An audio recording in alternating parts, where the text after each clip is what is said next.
여러분들이 원래 어학 과목을 공부할 때는 문법, 어휘, 독해, 영어 시험은 이렇게 나옵니다.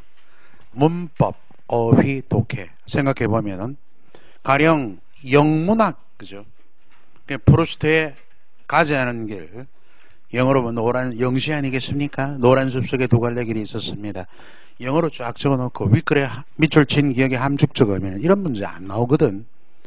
그러니까 동일한 어학 과목이라 할지라도 국어는 우리의 모국어니까 문학 영역까지 공부해야 된다는 얘기고, 영어는 외국어니까 문학까지는 보지 않아도 되지 않느냐 이런 얘기야. 그러니까 어학 과목이라는 기준에서 제3의 외국인이 공무원 국어나 영어 시험을 쳤다 할 경우에는 국어가 훨씬 더 심화되어 있겠죠. 그렇지 않겠습니까? 논리적으로 생각하면. 따라서 이 문학은 언어를 보다 어떻게 사용했냐면은 언어를 보다 고차원적으로 사용했어요. 그러니까 지금까지 우리가 문법, 어휘, 독해 과정에서의 그 언어 표현은 지시적 의미와 문맥적 의미 정도만 파악하면 됩니다. 그런데 여기 문학 파트는 그 어휘, 즉 쓰인 시면 시어, 소설이면 소설의 소재, 이런 것들의 상징성이 있단 말이에요. 안으로 갈무리 된 뜻이 있단 말이에요. 이런 것들이 이제 언어를 고차원적으로 다뤘다 이렇게 평가됩니다. 어떤 나라의 그 국어와 관련된 학문이라도 가장 고차원적인 영역이 문학 영역이에요. 그런데 우리는 한국인이기 때문에 한국어로 된 문학을 배울 필요가 있는 겁니다. 영문학은 공무원 시험에 우리는 외국어의 의미에서 공부하기 때문에 영문학 전공이 아닌 바에는 문법, 어휘, 독해에서 문제가 국한된다 이 말씀이야. 그 점 생각하시면서 공무원으로서의 업무 능력에 기준을 둔다면 문학은 가장 먼 영역입니다. 물론 관련은 좀 되겠죠, 그죠? 쉽게 말하면 정업사를 알고 모른다 해서 여러분 공무원의 업무를 보는 데는 하등의 지장이 없거든. 이런 취지에서 문학 문제가 예전엔 많이 나왔는데 요즘엔 점점 축소되어 있다, 이런 양상을 보이고 있는 겁니다. 자, 1장의 문학 일반론, 여기는 용어 정리를 잘 하셔야 돼요. 2장의 별입니다. 문학의 갈래별 이해 가장 중요해요. 이 3장은 국문학사 하는 작은 별인데 왜 그러냐 하면 학생들이 여기를 가장 몰라요. 이런 공부를 싫어합니다. 그러니까 통시적인 문학의 흐름, 국사 좋아하는 사람이 있죠. 근데 이거 문학의 통시적인 시대별 특징이나 각 갈래별 유행한 갈래들, 작가들 이런 작품론 작가론에 대한 이해를 정말 못하고 있단 말이에요. 공부를 안 해서 그래요. 그건 내가 볼 적에는 이 부분은 이 시대별로 이렇게 이어오기 때문에 각 시대별로 구분되는 문학의 특징과 또 아주 그 저명한 작가 그리고 작품에 대한 기본적인 이해하시면 되는데, 이런 부분은 또 암기 영역이다 이래가지고 친구들이 암기만 하려고 냅다 덤벼드니까 이 문제가 있는 겁니다. 극단적으로 얘기하자면 국어 자체도 암기 과목이 아니거니와 암기는 조금은 필요할지 몰라도 모든 것을 아우를 수 있는 절대적인 학습 방향이 아닙니다. 국어는 암기 과목도 아니고, 또 나아가서 공무원 시험을 암기로 다 해결할 수 있다면 암기력이 출중한 고3이 아니라 중3, 중1을 뽑겠죠. 근데 여러분 암기력 세포가 다 월북한 그들을 뽑겠냐? 그잖아. 여러분 암기력 세포 뭐 남았습니까? 한때 중3 때를 생각해 보세요. 하루 저녁 우리 그 공부 방법을 달빛권법, 우리들은 그랬는데 여러분들은 밤샘 일어나 밤샘 하룻밤 해가지고 다음날 시험 치고 땡 그러잖아요. 암기 효율성은 단시성, 효율성이 이게 부정적 측면도 됩니다. 단시성 오래가지 못해요. 그 다음 두 번째는 뭐예요? 기본적인 이해를 차단합니다. 가장 큰 문제점이 그거야. 암기로 접근할 게 있고 그렇지 않은 게 있다. 그래서 국어 과목은 대다수가 70% 이상이 암기로만 접근할 수 있는 과목이 아닙니다. 어휘라든가 고유어, 한자 이런 어휘는 약간의 암기력은 필요한 건 사실이에요. 무슨 얘기인지 이해 다 하죠. 그래서 방법적으로 한번 생각해봐라. 이게 여기엔 끌을 가지고 톱을 가지고 잘라야 되는데 칼을 가지고 계속 쑤신다고 됩니까? 그게 방법적으로 맞지를 않잖아. 그러니까 무조건 암기가 모든 것은 능사라고 판단하시는 분이 있는데 그건 방법적 적용이 잘못된 겁니다. 조금 생각하고 어휘 영역에서는 약간의 암기력이 필요할지 모르지만 다른 건 전부 다 이해. 또 여기 문학 파트는 근본적으로 용어와 함께 각 갈래별의 특징 그리고 작품을 보는 해석력이 주어져야 돼. 그게 문학 해석력 뭐 이러기도 하고 또는 문학을 보는 눈 뭐 이러기도 합니다. 뭐 그런 건 차제로 어떻게 길러지는가 우리가 수업을 할 거예요. 한번 넘겨보세요. 문학의 일반론. 출제방에 읽어두고 문학의 일반론에는 용어, 이론 이런 거 중시하세요. 1절 문학의 이해. 문학의 개념이 나오죠. 근데 이런 개념이나 정의를 막 외우는 사람이 있습니다. 그 사람은 참 미친 사람이에요. 왜 그러냐 하면은 이 개념이나 정의는 추상적입니다. 내용이. 그러니까 구체적으로 이해를 하기 전에 추상론만 막 이렇게 웬다고 하면 아무것도 모르는 거나 다 글자나 판박이나 이렇게 베끼는 것밖에 안 됩니다. 그 이면에 이해를 가져가야 돼. 한번 봅시다. 문학은 인간 동그라미. 문학이라는 정의에서 가장 중요한 게 인간이라는 것과 가치는 점이 사상과 정서를 상상력을 통해 진실하게 진실 동그라미 요거 두 개입니다. 인간과 진실. 요즘 보면 진정성이 있니 없니 이런 얘기 많이 하죠. 노래할 때도 그런 얘기 많이 해요.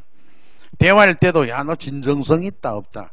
진정성 이게 진실에 가깝습니다. 그리고 인간의 삶을 인생을 말한 거예요. 자연을 말했다. 이건 비유한 것입니다. 김소리 산유화 같은 것도 산에는 꽃 피네, 꽃이 지네, 꽃이 피고 지는데 뭐 어쩌란 말인가. 이건 꽃의 얘기가 아니에요. 그건 인간의 인생의 얘기지.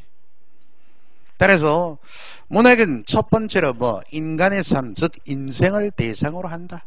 이거 하고 또 진실하게, 이 부분은 진실성이라 그러는데 좀 더 풀었으면 진실하게 부분은 어떻게 사는 게 인간다운가 이겁니다. 이게 진실한 진실성의 척도는 어떻게 살아가는 것이 인간다운가. 그래서 삶의 뭡니까? 가치지향과 관련이 돼요. 어떻게 살면 가장 인간다운 삶을 살 것인가. 이게 바로 진실성의 척도입니다. 그게 결국 문학은 뭐예요? 인간의 삶을 보다 올바르게 가져가기 위한 하나의 방향을 여는 학문이요 문학이다. 그죠? 인간의 삶을 보다 올바르게 가져가기 위한 하나의 방향을 제시해 줍니다. 그러면 역으로 우리 친구는 또 그럼 여태까지 내가 문학을 잘 못한다면 뭡니까? 인생을 올바르게 못 살아왔단 말인가? 그렇다라고 얘기하기엔 조금 무리수가 있지만 그건 그 질문을 하기 전에 흑백 논리가 아니라 문학의 개념 파악이 안 된 자가 하는 어리석은 질문입니다. 문학은 인간의 삶을, 인간을 올바른 삶의 방향으로 이끄는데 그 목적이 있는 거예요. 근데 여기에 주력하면서 조금 더 깊이 있게 보자. 그 두 개는 꼭 문학하면 인간을 다뤘다. 인간이 어떻게 하면 올바르게 살아갈 것인가에 대한 답을 해석하는 내용이다. 이렇게 얘기하죠. 자, 문학의 본질. 문학은 언어로 표현합니다. 언어 동그라미. 문학의 언어, 말과 글로 표현하잖아요. 말로 표현하면 구존문학, 글로 기록하면 기록문학이야. 언어로 표현하는 게 이게 다른 예술과의 차이입니다. 여기다 다른 예술과의 차이. 예를 들어서 음악은 언어로 표현하는 게 아니잖아요. 음악은 뭡니까? 리듬. 미술은요, 선과 색. 다른 예술과의 차이점. 언어를 표현 매체라고 가치는 처음이다. 뒤에 보면은 문학은 개인의 특수한 체험 미출.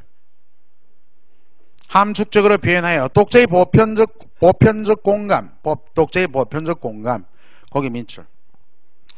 자기 혼자만의 체험, 그대로 사장하면 일기에나 적어놓고 이러면 아무것도 아닙니다. 그건. 그러고 죽었다. 예를 들면 월명사의 제망매가 들어보셨죠? 삶과 죽음의 길이 예 있음에 저희고 뭐 뒤에 나옵니다.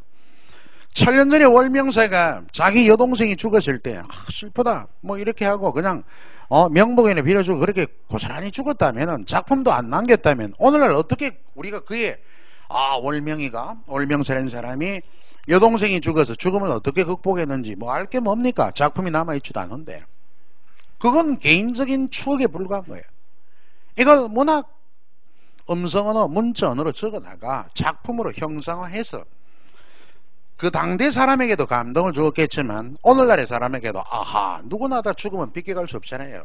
뭐 그게 친지의 죽음이든 또 나중에 본인의 죽음까지도 자연의 섭리니까. 그럴 때 월명사를 마지막에 보면 미타철에서 맛볼래 도닦아 기다리고다 서방정토에서 만날라는 돌을 닦으면 너를 기다리겠다. 이런 표현은 바로 이러한 죽음에 대한 인생 무상감을 뭐로 극복했어요? 종교적으로 극복해 가는구나. 종교적인 경건함으로 현재 삶을 보다도 윤택하게 이끌어내는구나. 여기까지 현대인들도 충분히 이해합니다. 이게 바로 자기 혼자만의 추억이 아닌 문자언어로 이렇게 작품으로 만들어다가 당대 사람뿐만이 아니라 후세 사람에게도 보편적인 공감과 감동을 이끌어낸 게 가치 있는 체험 이런 얘기예요. 얘기가 됐니? 여러분도 가치 있는 체험 한번 하고 싶지 않아요? 최지평이 것은 댓글 하나 가치 있는 체험일 수 있어요. 왜? 문자언어로 표현해가 내가 느끼고 경험한 것 적었다. 경험하지 않더라도 시로 적었다. 보니까 재미도 있고 여러 번 봤잖아. 공감이 간다. 이게 가치 있는 체험인 거야. 쉽게 말하면. 그런 얘기고. 그 다음에 사상과 정서 미출. 문학의 내용입니다. 이게 내용. 시 같은 경우에 사상이 강조되면 관념시, 정서가 강조되면 서정시 이렇게 되겠죠. 그러니까 모든 문학의 내용은 사상과 정서의 표현입니다. 상상의 세계. 문학은 기본적으로 상상력입니다. 일종의 허구죠. 시도 경험인 그 그대로 적는 경우도 있지만 나름대로 약간의 문학적, 시적 상상력이라는 게 있습니다. 반드시 필요해요. 그 자기 아버지가 어부도 아닌데 뭐 안도현이 같은 경우에 시창작 강의에서 보면 예를 들어 보면은 낙동강이라는 시로 여기 대구 매일신문에 20살 때 원광대학교 다닐 때 등단을 했어요. 신천문예에. 그 자기가 그 내용을 적으면서 뭐 낙동강 제목이 이런데 자기 집이 예천, 경북 예천 쪽이 호명이라는 곳입니다. 거기 밑에 그 낙동강 지류인 거기가 아마 내성천이 흘러요. 자기 아버지는 그 당대에 강원도에서 농사 짓고 있었어. 그 당대. 근데 거기 보면 아버지는 어부였다. 째진 거물 한 장을 나에게 뭐 유산으로 남겼다. 자기 아버지 어부도 아니거든. 사실대로 적는 것 그건 아닙니다. 뭐 사실대로 적을 수도 있겠지만 이렇게 시든 소설이든 허구적인 요소가 섞이면서 문학적 상상력이 동원됩니다. 이 상상력과 가장 거리가 먼 게 뭐냐 하면은 수필이에요. 그죠? 그렇다고 수필이 문학의 전체를 대변한다고 보긴 어렵죠. 자, 문학은 상상력의 소산이다. 통합된 하나의 구조 참고. 자, 이러한 문학의 특성, 본질과 함께 문학의 3대 특성은 개성, 보편성, 항구성 읽어두고. 다음 2번 문학과 미식. 뭐 간단하게 알아두면 됩니다. 옛날에 한 번씩 나왔는데 숭고미는 경근 엄숙한 분위기. 주로 종교적 내용을 담고 있으면 숭고미가 강해요. 종교적 내용. 그 다음에 우아미 대상에 대한 아름다움이죠. 그리고 그 뒤에 가면 고전적인 깊은 멋 이런 경우 조지훈의 고풍 이상. 비장미는 슬픔의 극한. 슬프다. 또 이에 대한 극복도 따르기 마련. 김소울의 뭐 초혼 같은 것. 골개미는 우습다. 한마디로 골개하면 더 코믹입니다. 그 한마디로 얘기하기 어렵고 여기 풍자 밑줄. 풍자 간접적 공격성 이렇게 적어놓으세요. 지금부터 제가 하는 말씀은 여러분들 꼭 알아둬야 될 게 핵심을 얘기하는 겁니다. 간접적 공격성, 해학, 악한 의도죠. 악의 없는 웃음. 풍자와 해학의 낱말 뜻구분이 가장 중요한 소스입니다. 풍자는 간접적 공격성, 해학은 뭔데? 악이 없는 웃음. 그렇게 정리를 해두고 나중에 문학 작품에 가서 본질적으로 접근하면 될 것 같아요. 일단 그 정도만 해둡시다. 자, 문학의 기능은 두 가지가 있습니다. 쾌락과 교훈. 쾌락적 기능에 카타르시스 읽어두고, 쾌락은 재미가 있어야 돼. 쾌락적 기능에 재미. 카타르시스도 관련되죠. 정화작용하는. 교훈은 뭡니까? 뭐 감동도 될 수 있고, 재미로 감동받는다, 이건 조금 어릴 수가 있죠, 그죠? 교훈적 의미로 감동을 받을 때가 많죠. 자, 이 둘은 문학의 기능이 이 두 가지라고 했을 때, 두 가지는 어떻게 되냐면 혼합돼야 돼요. 그 종합적 기능이 그것인데, 참고에 문학 당위정설 밑줄, 이 함시험이 나왔습니다. 이때 당위정은 각설탕이라는 뜻이야. 사탕, 각설탕, 당위정, 낱말 뜻이. 그 할머니들 쓴 한약 드시고 설탕 자시고 이러죠. 그거 같아요. 그 과정을 생각해 보면은 문학이 주고자 교훈적 요소는 좀 쓸 수 있습니다. 진실하게 살아라, 거짓말하지 말고 살아라, 착하게 살아라, 이런 한마디일 수 있어요. 그런 얘기 자꾸 들으면 귀찮죠, 그죠? 그렇게만 얘기한다면 문학이 아닙니다. 일단 재미있어야 돼. 재미로 이렇게 포장을 한다는 얘기. 그 독자들에게 원활하게 제공한다가 문학 당위정설입니다. 한번 읽어두시고. 문학의 갈래. 문학의 갈래. 갈래의 개념이 있죠. 다른 말로 장르 그럽니다. 갈래 옆에 장르 돼 있죠. 갈래의 종의 일본 언어의 형태, 운문, 산문, 이 가르는 기준으로 리듬입니다. 리듬감이 있는가 없는가. 우문부, 산문부 있죠. 우문의 대표적인 양식은 시 아니겠습니까? 그리고 언어의 전달 방식은 아까 얘기했듯이 말로 구현되어 전달되면 구비문학. 옛날 이야기 소라 같은 건 말로 전달이 되잖아요. 그리고 기록문학은 기록된 것이고, 표현양식 4분법 옆에 적어놓으세요. 한국문학의 갈래입니다. 이게 한국문학의 갈래 이론의 정설이에요. 4분법. 자, 서정 동그라미, 서사 동그라미, 극 동그라미, 교술 동그라미. 네 가지 방법이 있죠. 그 뒤에 가로 보면 세계와 자아. 여러분, 서정의 뜻이 뭐냐 하면 서정. 야, 참 서정적이다. 서정은 개인의 감정입니다. 개인의 주관적인 감정이 서정이야. 그러면 뒤에 세계의 자아와 세계와 자아의 양식에서 나눴는데, 그 뒤라는 것은 그 뒤에 가로 있잖아. 고문맥 뒤에. 세계는 객관적, 현실, 객관적. 자아는 주관적입니다. 그러니까 서정이 개인의 주관적 감정이니까 서정적 갈래는 세계의 객관화된 세계를 주관적 감정으로 당겨왔죠. 그러므로 세계의 자화 이렇게 된 거예요. 반면에 서사와 극은 둘 다 묶어가지고 세계 자아의 기준에서는 둘 다 대립의 문학입니다. 서사는 소설이 많죠. 극은 연극 같은 게 있어요. 대립의 문학이니까 세계와 자아의 대결, 뭐 약간 차이도 있습니다. 좀 이따 보고요. 그 다음 넘겨서 교술. 실제의 경험. 사실과 생각의 기록까지 밑줄. 그래서 여긴 상상력이 좀 배제됩니다. 현실 세계에 있는 그들의 모습을 그려내었다. 가장 근접한 게 뭐겠어요? 수필이죠. 수필은 서정, 서사, 그게 넣을 수가 없어요. 그랬을 때 교술 장르의 네 번째 갈래 설정이 필요했습니다. 밑에 참고에 큰 갈래, 작은 갈래 있어요. 그러면 큰 갈래는 그 네 개 서정, 서사, 극, 교술이고, 작은 갈래들 쭉 하위 갈래들이 있죠. 서정에 보면 시가류가 쭉 글상자 있잖아요. 가리, 향가, 고려가요, 시조, 현대시. 소설은 뭐 보면은 판소리 밑줄, 그리고 소설류 이런 것, 극, 가면극, 심파극, 현대극. 교술은 뭐 쭉 보니까 읽어두시되 수필 중간에 있죠.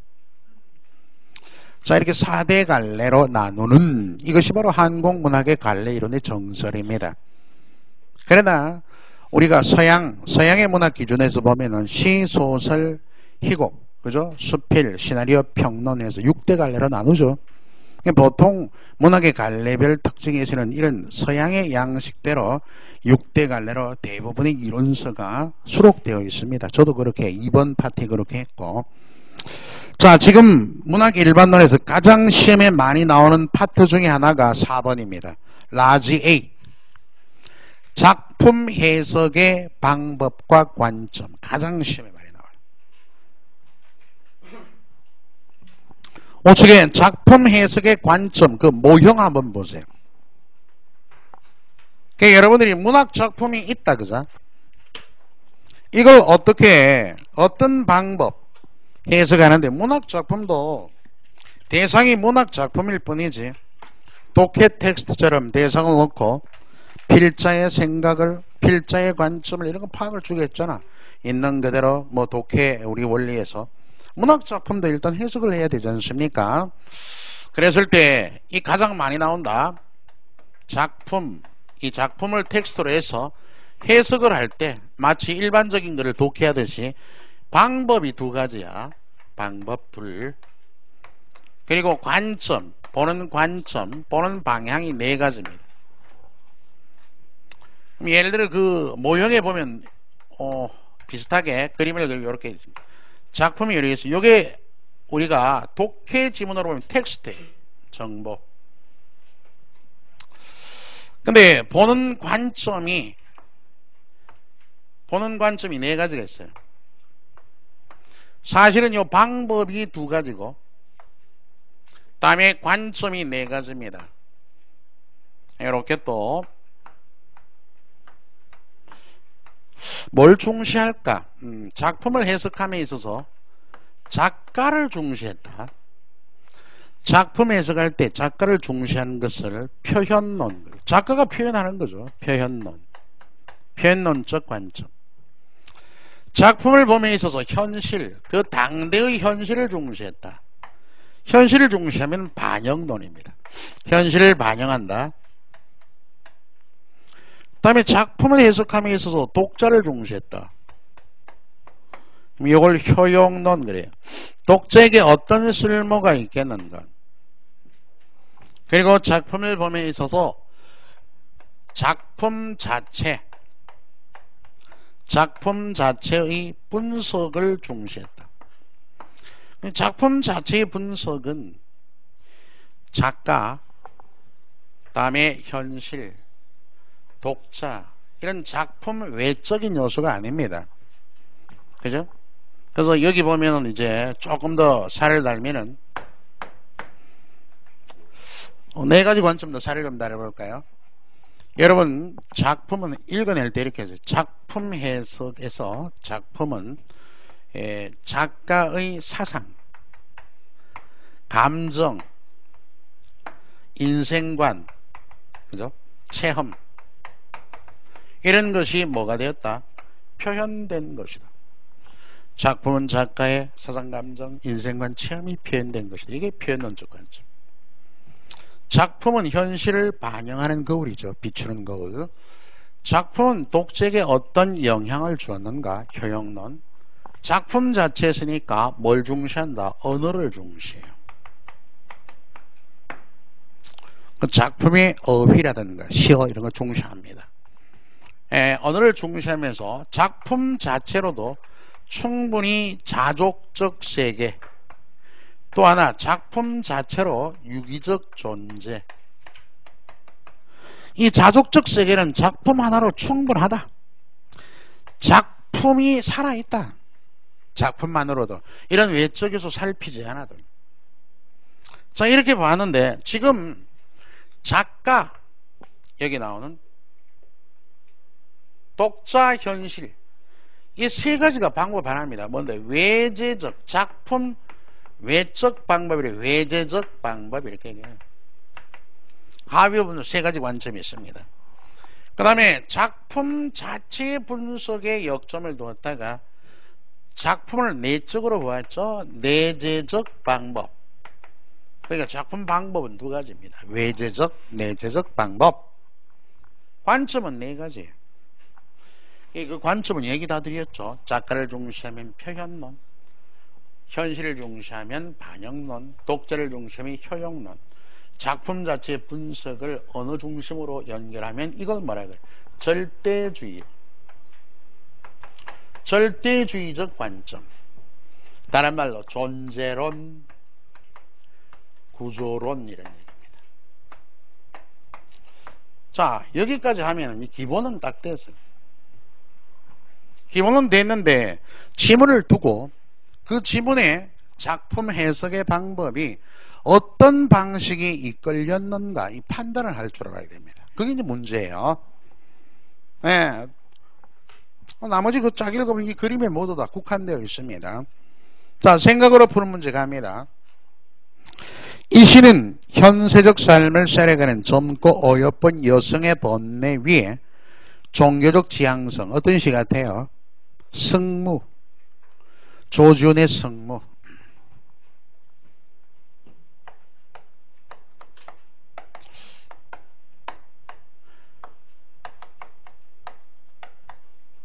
여성의 춤을 소재로 하고 있죠.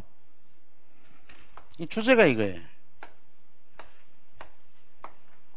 인간 고의, 종교적 승화. 인간의 인생 고통의 종교적 승화라면. 여기 이제 108번뇌가 있잖아요. 여러분도 고민이 많죠? 고민해야 청춘입니다. 어쩌면은. 아프니까 청춘이다 이런 작품집도 있죠. 아픔이 바로 고민하는 거예요. 어쨌든 간에. 불가에서 얘기는 108번뇌. 이 사실 불가에서 이런 번뇌로부터 벗어나고자 할 경지를. 그죠? 여기 이제 성무추는 여성이 있습니다.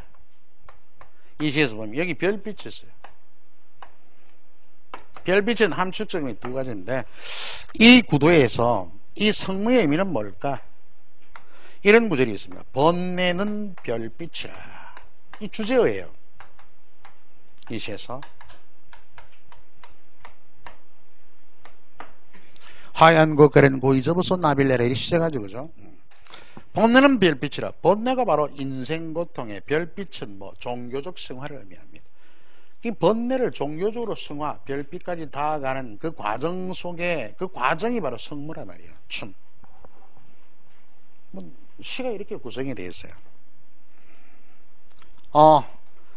뭐 이건 아주 비근한 예로 교회에서 여러분 종교인들 많을 텐데 할머니가 가끔 진정한 종교인들 이래 보면은 막 기도하면 막 울고 이러죠.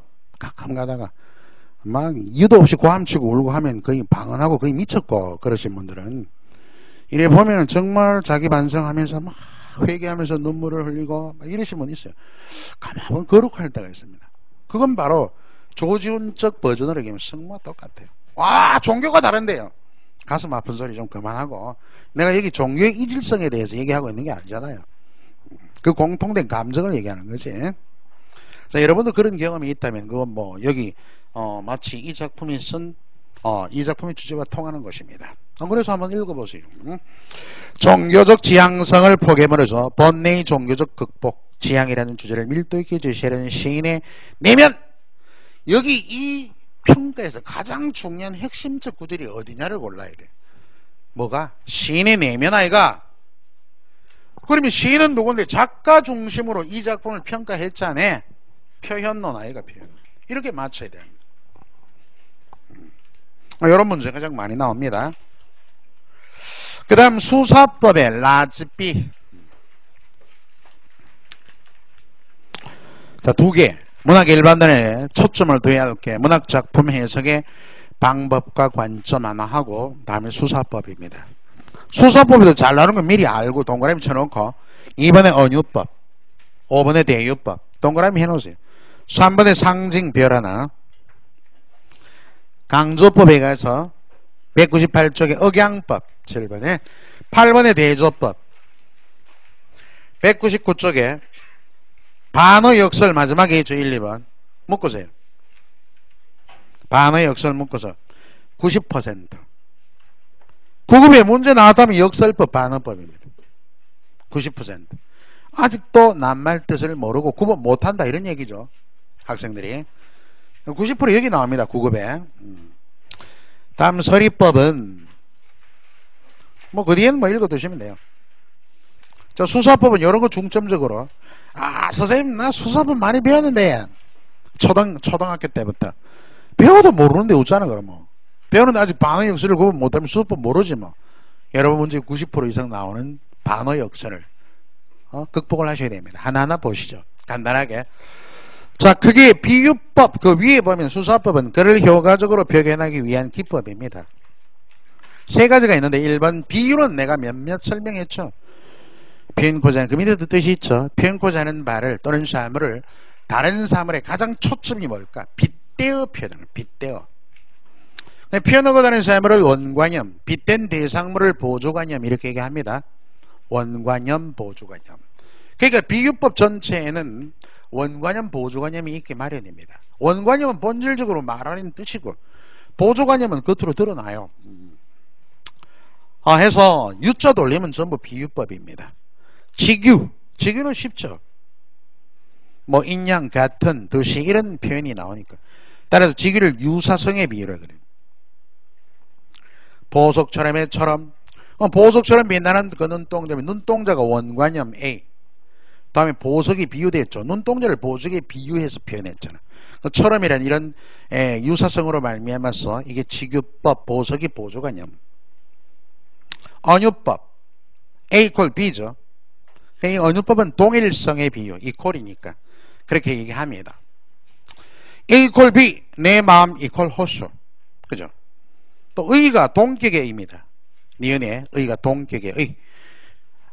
마음의 거울, 먼 젊음에 대한 길, 젊음이 이꼴 대한 길, 마음 이꼴 거울 이런 얘기예요. 다음 A, B 할 때 A가 가로되어 있죠. 이건 원관념이 드러나지 않는다. 이런. 그래서 여러분 이 비유법 중에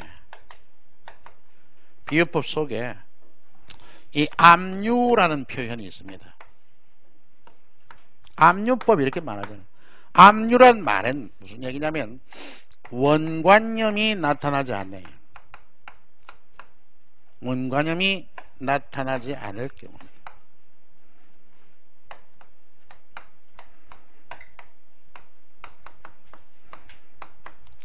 원관념이 나타나지 않은 이게 압류. 여기 수사법은 세 종류가 있습니다. 먼저 언유법이 될 수도 있고 언유법. 그 다음 두 번째 뒤에 나오는 풍유법도 이러고 그리고 가장 중요한 게 뭘까? 상징입니다.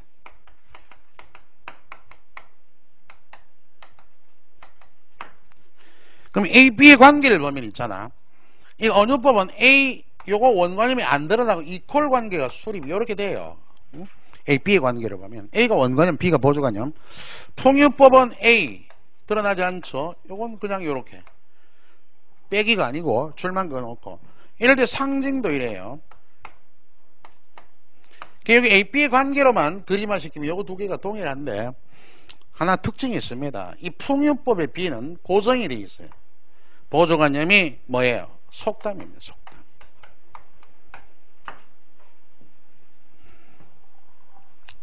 상징은 좀 이따 얘기할 거고 흔히 언유와 상징 이런 얘기. 이때 언유를 비유의 대표적인 모습. 그래서 우리가 일반적인 시문학에 가서는 상징을 따로 떼어서 시에서는 비유와 상징 이렇게 구분하기도 합니다. 이럴 때 구분할 때는 비유는 반드시 원관념 보조관념 1대1이에요. 그런데 상징법은 다 원관념이 많아요. 이게 우리가 시어에 뭐 다이성 그래요. 상징의 원관념은 수두룩합니다. 이런 차이. 그리고 이 원관념은 반드시 추적이 가능합니다. 숨어 있어도. 여긴 원관념 추적이 다이적이기 때문에 다소 어려워요.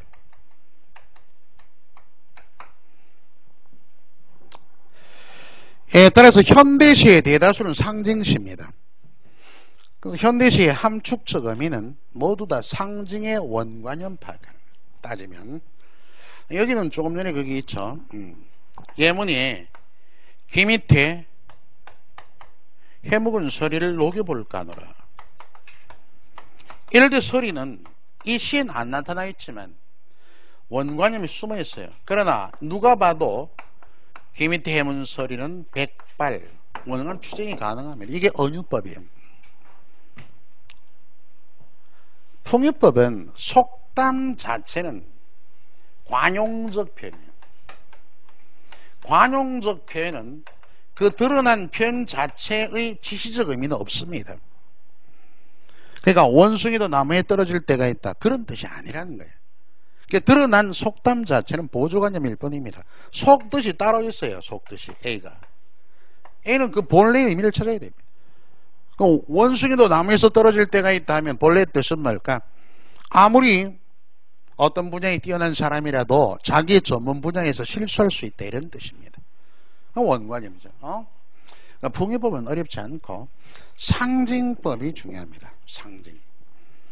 자, 그래서 상징 개념부터 파악해 봅시다. 미리 나온 김에 추상적 관념이 원관념 밑줄. 원관념은 추상어입니다. 사랑, 평화, 믿음, 소망 이런 추상어예요. 대부분. 구체적인 보조관념. 이 구체적인 삶을 보조관념으로만 표현합니다. 왜? 이 상징은 원관념이 절대 나오지 않습니다. 자, 그래서 밑에 관습적 상징과 다음에 개인적 상징 밑줄. 관습적, 또 우리가 사회적, 전통적 이런 말은 거의 비슷합니다. 좀 식상화되어 있죠. 밑에 보니까 십자가 나와요. 십자가. 우리가 누가 봐도 십자가 하면 희생, 그죠? 이건 누구나 다 알죠. 비둘기 하면 평화 이런 상징입니다. 그런데 개인적 상징은 개별 작품에서 나타난 창조적인 상징입니다. 이건 시 속에서도 같은 표현이라 뜻이 다를 수도 있고, 시에서 상징의 원관념 추적은 뭐예요? 함축적 의미의 파악입니다. 자, 다른 시에 똑같은 시어라도 다를 수 있습니다. 예를 들어 예문의 그 제목은 둘 다 작품 제목이 꽃입니다. 꽃. 위에는 김춘수의 꽃, 그 다음에 밑에는 동방은 할 때 이육사의 꽃이에요. 내가 그의 이름을 불러주었을 때 그는 나에게로 와서 꽃이 되었다. 이 시 굉장히 좋아하죠. 예문에 김춘수의 꽃.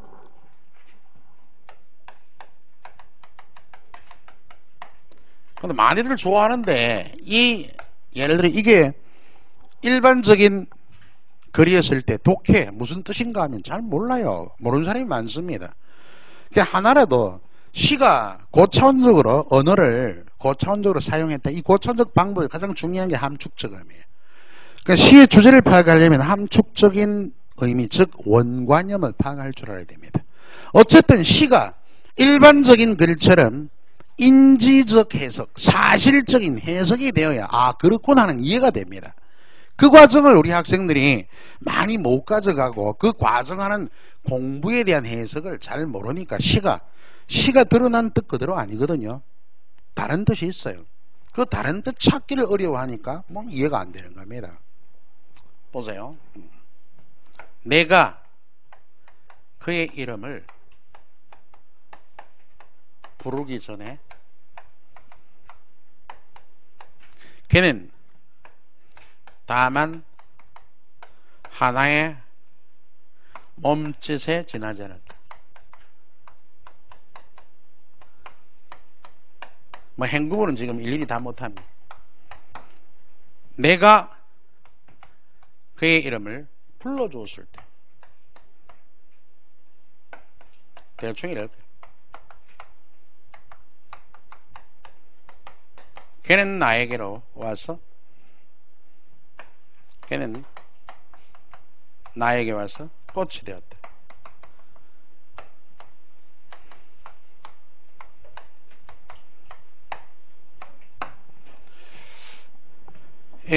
내가 그의 이름을 불러준 것처럼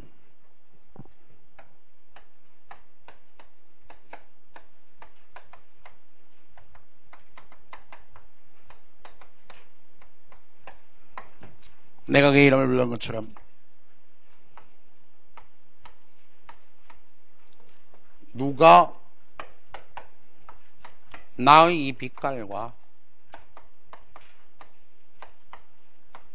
향기에 알맞은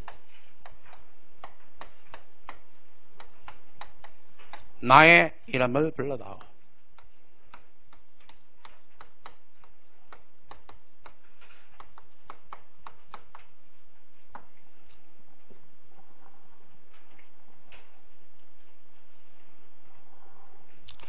사연을 적을 때가 마땅치 않아서 여기 참 적겠습니다. 1년 뭐 행급은 안 되겠어.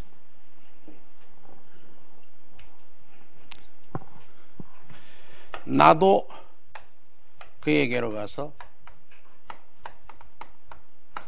그의 꽃이 되고 싶다.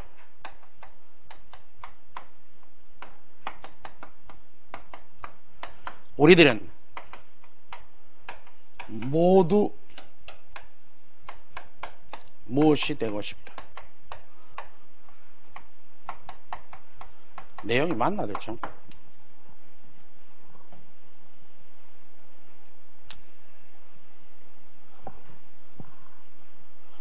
여기 오나? 자, 뒤에 일단 생각이 잘 안 나는데 요 정도 해놓자. 자, 보시면 중요한 게 여기 보면은 몸짓, 곧 우리들은 모두 무엇이 되고 싶다. 나는 너에게, 너는 나에게 하나의 의미 있는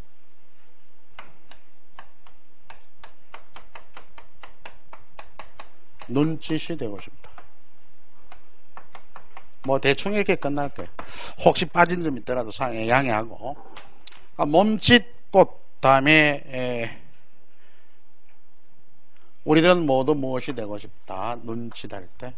예를 들어서 A, B, C, D 이러면은요, 시험에 나온 문제인데 A, B, C, D 중에 그 의미하는 바가 다른 것, 함축적 의미가 다른 거다면, 여러분들 여기 이 시를 잘 보시면요, 이 관계를 잘 설정하시면 끝입니다. 뭔데?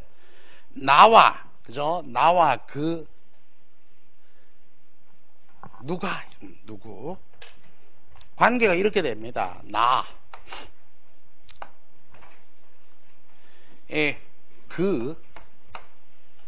나, 다음에 누가가 누구죠? 1년이 누구예요? 1, 2년이. 내가 그의 이름을 부르기 전이라면 이름을 모르는 거야. 이름을 모르기 때문에 못 부른 겁니다. 부르기 전에는 여기서 하나의 몸짓에 지나지 않았죠. 이 말은 내가 그의 이름을 모르는 겁니다.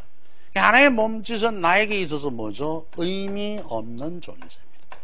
아직까지 내가 그의 이름을 모르니까 이름이 존재를 규명합니다. 지금. 그래서 취지평, 그 사람 몰라. 그러면 모르니까, 나를 모르니까 그 사람 마음속에 각인이 안 돼 있는 거예요. 마찬가지입니다. 예를 들어서 그를 개똥이라고 보고, 여기 내가 영자라고, 말자라고 하고 말자, 이름이 있다라고 보고, 이렇게 내가 그의 이름을 개똥이라고 모르니까 부르기 전에는 하나의 몸짓의 원관념은 이게 보조관념이고 원래 뜻은 숨겨져 있는데 나에겐 의미 없는 존재란 말이에요. 여기까지. 내가 그의 이름을 불렀어. 이제 부름, 뭐라고? 개똥아라고 이름을 불렀어요. 불었다는 그 전제가 내가 그의 이름을, 그를 알고 있다는 얘기입니다. 그래서 그런 나에게로 와서 시에서 보면 꽃이 된 이 꽃은 그를 아니까 나에게는 뭐예요? 의미 있는 존재예요. 여기 하나의 몸짓과 꽃, 요거 두 개는 함축점이 다른 거예요. A, B가. 응? 여긴 의미 없는 존재. 내가 아직까지 모르고, 여긴 내가 보니까 그의 이름을 아니까 불러준 겁니다. 의미 있었죠. 내가 아니까, 알고 있다는 의미 있는 겁니다. 꽃이 되었다. 그래서 내가 그의 이름을 불러주었다라는 것은 의미 있는 존재로 확인시켜 준 거죠. 나로 하여금. 그래서 똑같이 누군가가 나의 이름을 불러다오. 여기 보면은 누가 나의 이 빛과 향기 알맞은 불러다오라 할 때 다오라는 거 되고 싶다. 요 위에도 여기 있었는데, 예. 그래서 다오 이런 것은 뭡니까? 주관적 의지입니다. 강한 주관적 의지. 여기가 주제행이에요. 3년이. 나도 그에게로 가서 그의 꽃이 되고 싶다. 이런 부분이 3년의 끝부분인데 3년은 보면은 3년 누가 나의 이름을 말 잘하고 부르면은 이 사람에게 가서 의미 있는 존재가 되고 싶은, 그러니까 존재를 확인받고 싶다. 존재 확인의 소망이 이 시의 주제야. 나의 빛깔과 향기는 본질이야. 내 본질에 알맞은 나의 이름을 불러주면 내 존재가 누구에게서 확인을 받겠죠. 그걸 소망하고 있는 겁니다. 이게 주제예요. 우리들은 모두 무엇이 되고 싶다. 사연은 마무리입니다. 3년이 주제연이고 사연은 마무리. 우리들은 모두 무엇이 되고 싶다. 무엇 의미 있는 존재. 나는 너에게, 너는 나에게 하나의 의미 있는 눈짓도 의미 있는 존재입니다. 됐습니까? 뭐 우리가 철학적이라면 결코 철학적이 아니에요.